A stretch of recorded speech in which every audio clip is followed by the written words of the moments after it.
Dumalo si dating Senador Leila de Lima sa isang birthday Thanksgiving Mass na alay sa kanya na ginanap sa EDSA Shrine sa Quezon City kahapon ng umaga.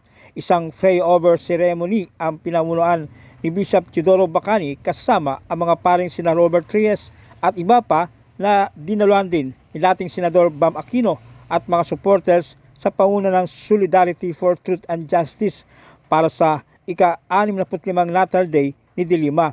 Ito ang kauna-unang pagdiriwang ng birthday ni de Lima matapos ang halos 7 taong pagkakakulong sa Philippine National Police Custodial Center sa Camp Crame.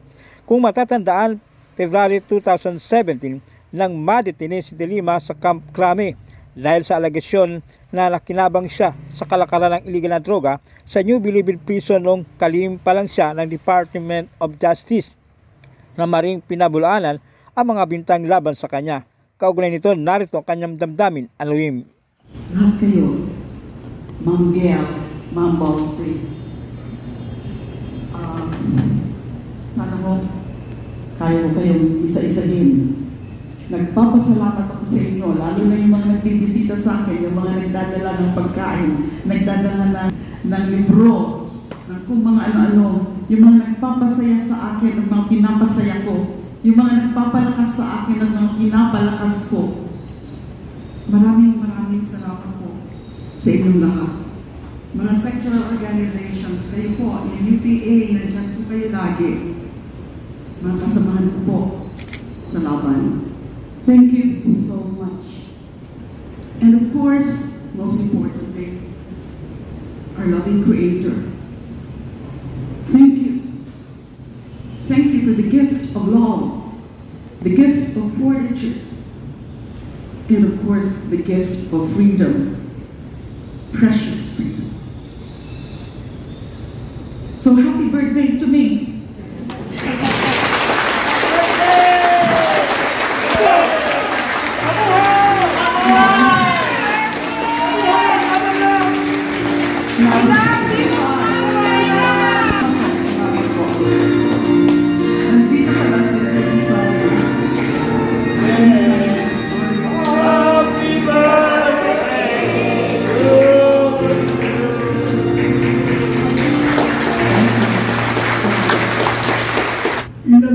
Sa kanya, gustong makaganti si Senator de Lima, hindi pag-iiganti ang hinahanap, kundi ang katarungan.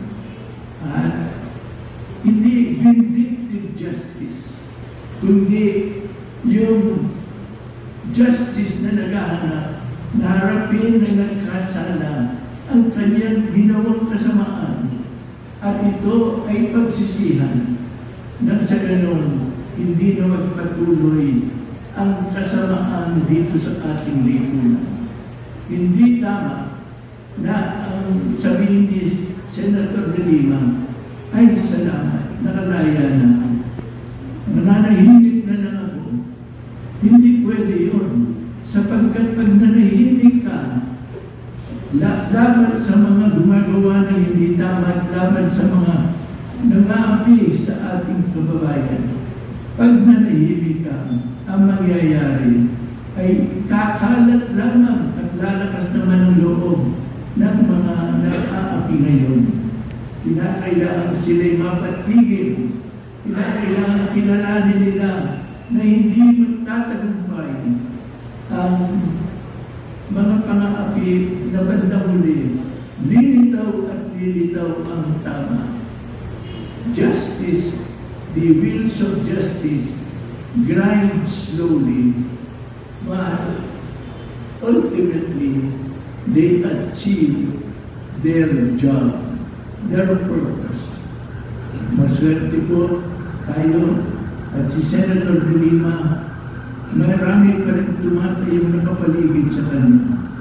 Huwag natin pabayaan na siya ay mag-isa. At pagsabi sana natin sa kanya ngayon na happy birthday, ang gusto sana sabihin nun, kaisa mo kami, hindi ka nag-iisa.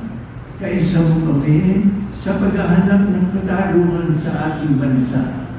Kaisa mo kami sa paghahanap ng kapayapaan na nakabase sa katarungan at sa pagmamahal. Kaisa mo kami, hindi lamang sa pagsasalita, kundi sa pagkilos para sa mga ito.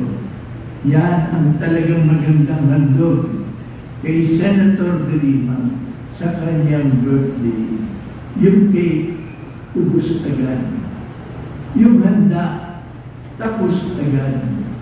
Ngunit, ang laban para sa katarungan, hindi natatapos.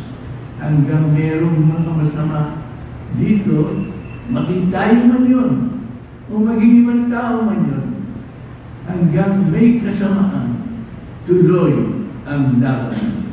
Kanya, happy birthday po sa inyo, at kasama ninyo kami.